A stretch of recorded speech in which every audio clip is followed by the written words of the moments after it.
welcome back to the House of Her show. It feels so good to be back after a little bit of time away. If you haven't already come across one of my shows yet, I'm Megan, the host of House of Her, and I'm really glad you're here with me and the rest of us today. So, I disappeared for a little while since before Christmas and haven't really filmed anything for House of Her since. So, thank you to those who actually reached out as well to check if I was okay. I truly appreciate you. So, for me, over the last couple of months, something didn't feel right. No, let's rephrase that. I didn't feel right in myself. My headspace was a mess, and I didn't want to keep showing up without really listening to myself personally. So, January as a month was really heavy for me. Really effing heavy without swearing. After Christmas with family, which actually my Christmas was so nice, by the way. I hope you guys had a lovely Christmas as well, if you celebrate it, of course. And my Christmas was just what was needed. I was actually meant to be in Spain for Christmas, but clumsily I forgot to pack my passport. And if you've been through something traumatic, you've gone through grief, etc., you might understand this, but your brain really does go to another planet after grief and trauma. I really think it happened for a reason with me forgetting the passport. I think it was a blessing in disguise, and I actually spent, rather than being in Spain, spent the most magical Christmas with my family instead, and was very much needed for me with where I was at in life. But carrying on, after Christmas, I went back up to Scotland to start figuring out what was next. What is next after losing your soul best friend and going through trauma which your mind and body struggles to accept day to day, and has been for the last 8 months. And from this, once I got back up to Scotland, it completely slipped my mind until I had a reminder on my phone pop up. In January, it actually marked a year since I moved up to Scotland with Otis. And last year we moved up there to start a new chapter and finally settled down to find a new home in Scotland, which I personally have never felt anywhere has ever felt at home other than being with with Otis, and then finally finding a place in Scotland that I loved. And we were so happy when we got there in those months that we had together. I finally found like I was starting to feel at peace at a place that I felt like home. So during this point, a lot of memories started rushing back. And at this time as well, it was also the 8th month anniversary since losing Otis. And again, if you've gone through grief, the monthly anniversaries I struggle with. So, like, yeah, every month, during those few days before and after, I just kind of disappear and go into a bit of a hole. But these two dates landed at once. My body felt it before my head really caught up. I had a panic attack, and it was like everything I'd been holding together for the past 8 months just resurfaced, and I broke, and had a panic attack. During January and February, I've spent a lot of time reflecting on the past year of life, what's happened, the trauma, how I've been feeling within my body.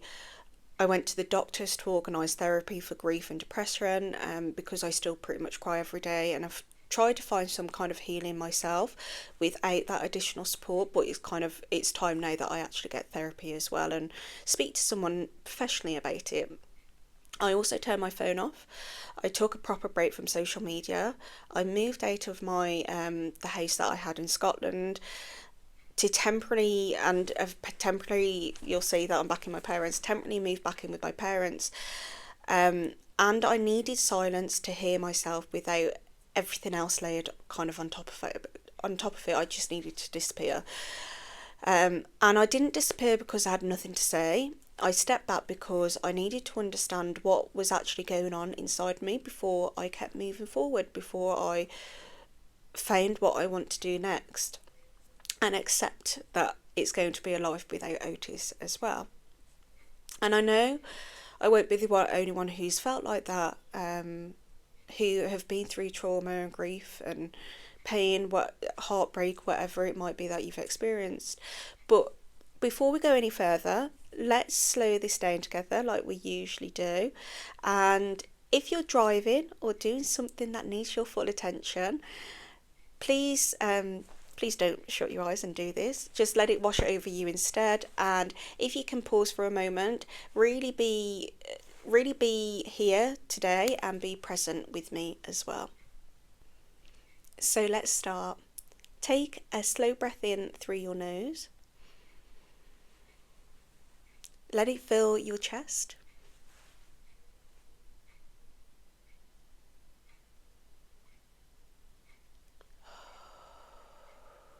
And let it go through your mouth. And let's do that again, repeating that slow breath in to kind of ground you in today's podcast. And again, we're in no rush today. Let your shoulders drop a little bit to relax more as well. Let your jaw soften.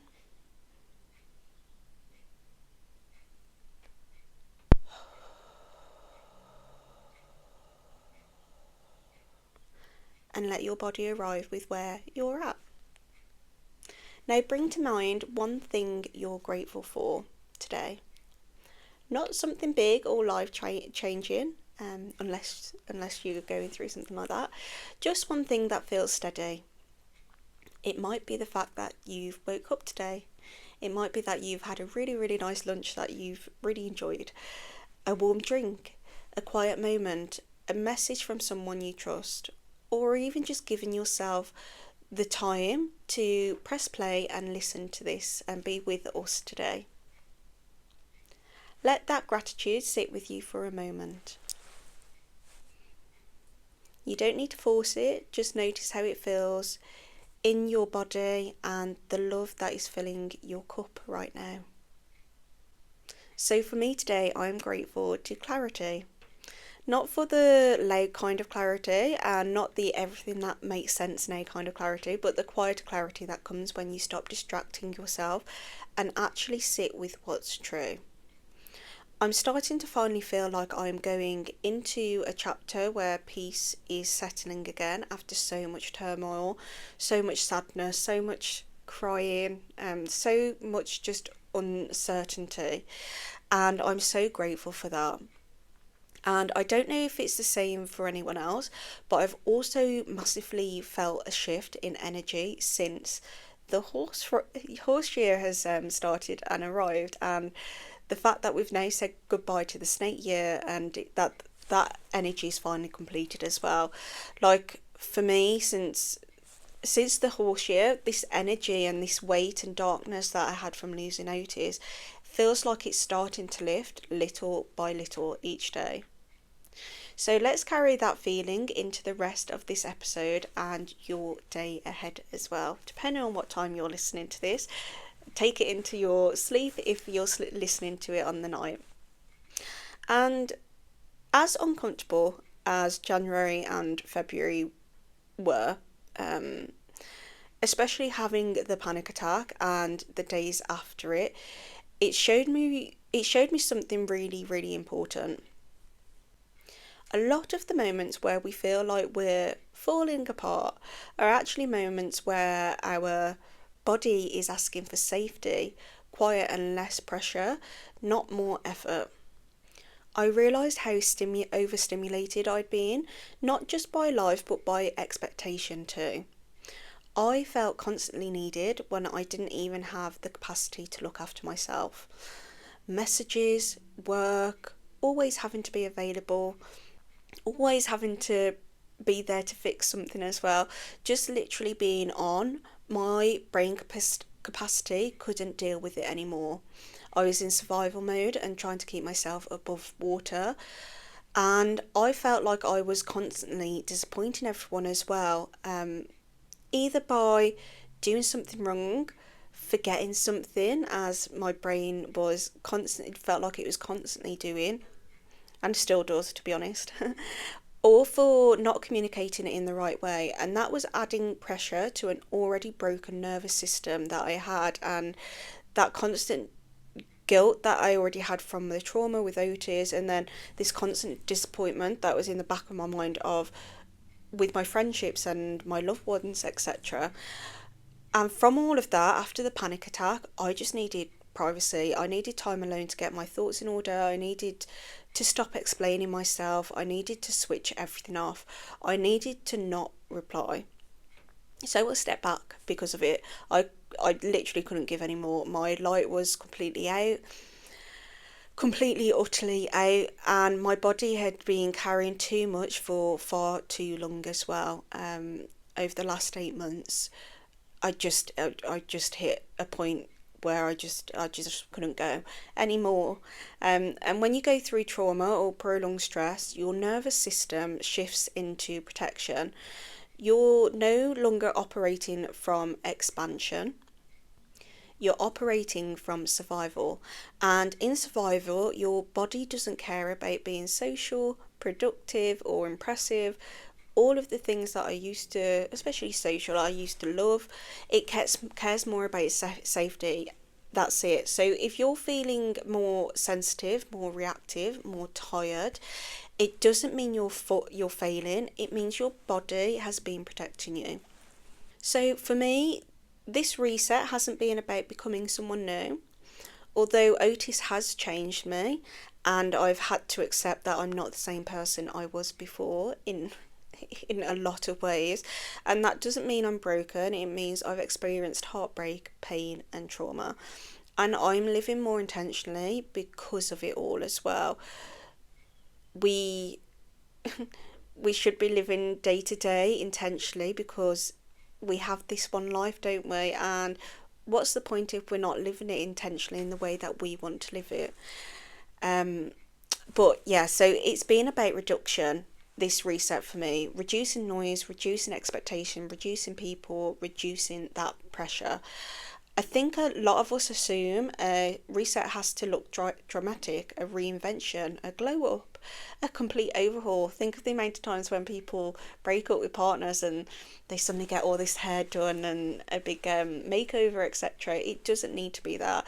Sometimes it's quieter than that. Sometimes it's just choosing not to keep carrying things that are too heavy for the season that you're in. If you're listening and feel like you should be doing more, changing more, fixing more, I just want you to know that pulling things back can be just as powerful as pushing forward, and stopping and finally listening to yourself as well. A reset doesn't always ask, who am I becoming? Sometimes it asks, what am I done carrying?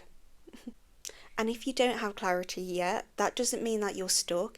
It means that your system is still settling, still catching up, still trying to feel safe enough to imagine what's next. And you don't need to rush that. So leaving Scotland for me has been part of this process, a part of this reset that I've had. When I moved there last year, it felt permanent. It felt like a forever chapter. And losing Otis changed everything about it. Staying there kept me anchored to a life that no longer existed. And letting it finally go has been so incredibly painful. Gosh, the car journey back to my hometown, back to my parents, was so incredibly hard. I cried and cried and cried. I probably wasn't driving the most safest, but it's also been so necessary. I felt like I can breathe coming back to my parents. And I think a lot of people stay in places, relationships, or versions of life because leaving feels like admitting something didn't work or didn't turn out how we planned. And the word failure overhangs at this point. Failure at being, for me, for being a good mom, a failure of trusting my intuition, a failure of trusting others as well, without crying. But choosing to leave doesn't mean you failed. It often means you're listening. Sometimes what we call failure is just grief for the life we thought we was going to have. So if you're holding on to something right now that feels heavy but familiar, ask yourself, Whether you're staying because it feels right or because it's known, there's a difference. Letting go doesn't erase what mattered. It just creates space for what needs to come next, even if you can't see it yet.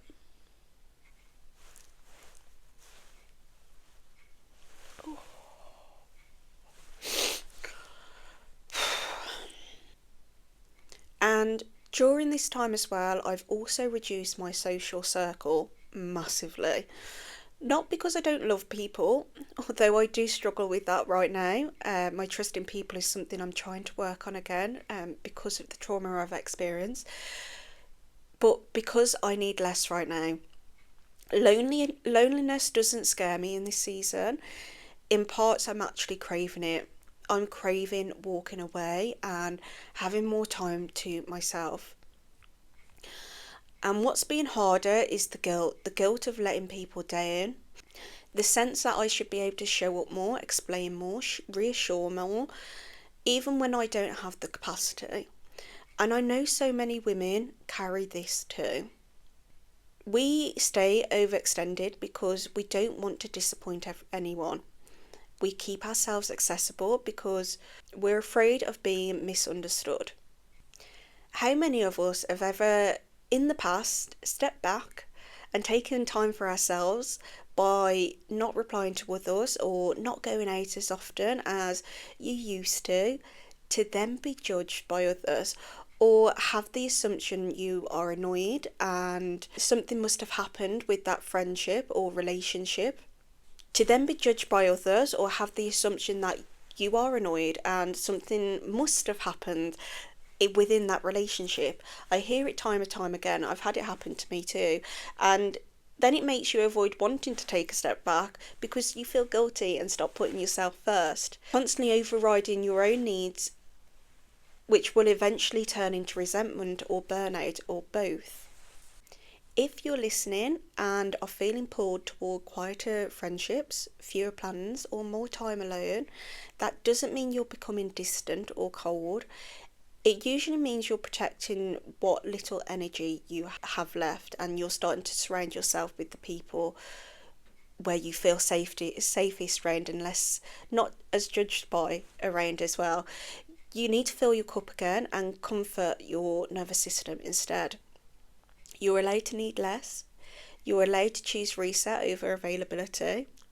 You're allowed to have seasons where your circle is small. And for me, it looked like not replying immediately, or not explaining why I'm quiet, or not forcing a catch up when I know I don't have capacity to be present. Small things, but they matter. They help you and they protect your energy, and they stop me from abandoning myself as well. I also just want to speak briefly about animals because this matters to me massively, and I know a lot of people who have felt judged for it as well, especially people I've been speaking to more recently. Animals aren't just pets to everyone. For some of us, they're responsibility, routine, unconditional love, safety, and companionship. It might be that is the only thing we've got, that our pet, that might be our entire hub. They become your family, your anchor, your purpose. When people don't understand that bond, it can make grief feel even heavier, like you have to justify the depth of your pain. And it's personally something that I've experienced with my grief, and it's why I'm wanting to share with you right now about it as well. What I've learned is that you don't need to explain your connection to anyone who hasn't lived it. Just because someone chooses a different life doesn't mean yours needs defending in any way. We're all individual. We all have our likes and dislikes, all very different to one another. And this goes beyond animals too. If you're someone who feels deeply about people, about loss, about love, the depth is not something to shrink. It's actually something to protect. It shows the love you had, especially if it's through grief. It shows the love that you had for one another, the unconditional bond you felt, and how strong it was as well, and how much it meant to both of you. And you don't owe the world or anyone a version of yourself that feels easier to digest. To anyone who has who has felt judged whilst grieving the loss of their pet, I'm so sorry you've experienced this, and it's most likely made accepting a life without your soul animal so much more harder and difficult than it should have been as well. But please, please, please know that you're not alone. There's a whole community of us who have felt this and are here to talk to as well. Um, as I say, it's something I've experienced during my grief, and it made my grief harder to accept as well. So please know we are here for you as well. So listening back to myself say all of this, I know someone out there is probably thinking, okay, but what do I actually do with this? Because it's one thing to recognise that you're tired or misaligned or carrying too much. It's another to know how to move forward without blowing your whole life up as well. If everything feels overwhelming right now, don't focus on changing your life. Focus on removing one thing that feels unnecessary. One conversation, one expectation, one pressure. Start there. You don't need a dramatic reset. You don't need to disappear, like how I did. You don't need to have the answers. Sometimes the most helpful place is to start is noticing where your energy leaks. Pay attention to what drains you faster than it should. Notice which conversations leave you heavier. Notice where you feel pressure to be a version of yourself that no longer fits. Notice what you try to avoid. Is there a certain group of friends that you go out with and you actually come back feeling so drained, and then you've got another group of friendship that you come back feeling so much lighter and happier? Start noticing those things. That's information for you. Instead of asking yourself, what should I do next? Try asking, what can I stop doing that's making this harder, so much harder than it needs to be? Stopping doesn't feel productive, but it can be deeply healing, that if that's something that you need. If you're grieving, burnt out, or coming out of a hard system, your nervous system most likely needs reassurance before it needs motivation or productivity. And that's not weakness, that's biology. During this time and the last few months, I've found myself returning to certain books, not to fix myself, but to feel understood and to start acknowledging more of my emotions and why I might be feeling the way that I was feeling, to help me heal for the future. And with this, a few books I want to recommend. So Healing is the New High by Vex King has been a blessing. My brother and sister-in-law actually bought it me for a Christmas present, and I already knew about Vex King anyway before this, and I adored him. And this book has stayed with me. Vex talks about how so many of us aren't chasing success, we're chasing emotional safety. Boundaries come into it as well, and it also explains the 7 forms of our body and why it is important to feel healed within each one of those as well, and what they are. It's a very interesting book, and it's really helped me to shift how I viewed this reset completely, and some just how I've been healing as well, and acknowledging my emotions. The Mountain is You by Brianna West is also a gorgeous book to read as well, and something I recommend. So Brianna speaks about how we cling to familiar patterns, not because they serve us, but because they're known, because they feel safe. That in between space where you're not aligned enough to stay, but not brave enough quite to leave, is uncomfortable, but it's also where real change starts. It's that bridge is that catalyst to that future. And Worthy by Jamie Kern Lima reminded me that worthiness isn't something you earn after you've healed, it's something you choose while you're still in it. You don't need to be better to put yourself first. So before we say goodbye for this week's episode, I also want to talk briefly about something new I've created during this last month, because it's directly connected to this season of my life, to this next chapter. I've started a new Instagram account called, it's at Diary of Megan May, and it's a place for honesty. After everything that's happened, losing notice, grieving, questioning my identity, stepping back from life as I knew it, um, struggling with the importance of life as well, and also being in my 30s and suddenly feeling like I have nothing, like things have been taken away from me. I realised I needed somewhere I could speak without filtering, without fixing, or turning into something inspirational.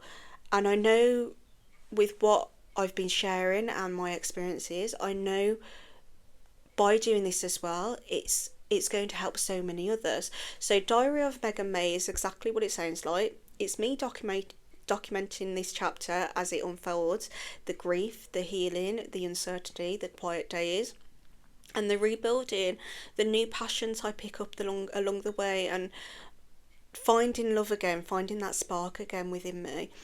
It's also where I honour Otis and the love that shaped me with him, without trying to rush past it as well.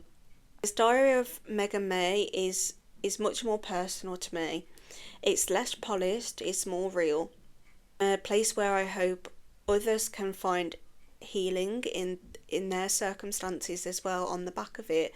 So if you're navigating grief, change, or a reset of your own, and you want to follow this journey as it unfolds, you're very welcome to join me there, and feel free to reach out if you feel called to as well.